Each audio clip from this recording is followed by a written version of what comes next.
మట్టి బొమ్మలోని ముత్యం ఉంది, అగాధమౌ జలనిధిలోన ఆని ముత్యం ఉంది. అయితే అది వెతుకుడు దొరకబడునని ఎందెందు వెదకి చూచిన అందందే గలదు ఆత్మ మణి.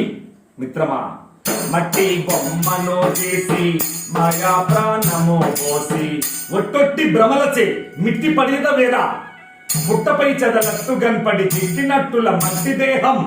మట్టి బొమ్మ అట్టులేర్పడే మట్టి బొమ్మ గుర్తుగనరా. నాదింత నీదింతే అనే అజ్ఞాన చీకటిని కొట్టి గురువిచ్చిన జ్ఞానం అనే టార్చి లైటుతో సత్యాన్ని గాంచు మిత్రమా.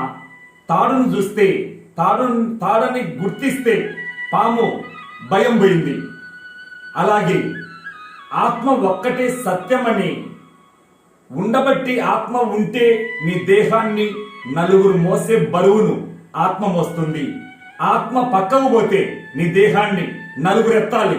అంటే ఆత్మ బలం ఎంత గొప్పదో గుర్తుంచుకో మిత్రమా. నేను దేహం కాదు, ప్రాణం కాదు, మనసును కాదు, నేను కేవలం విశుద్ధాత్మను, అమరాత్మనని గర్జించు. ఓం హరి ఓం హర హర.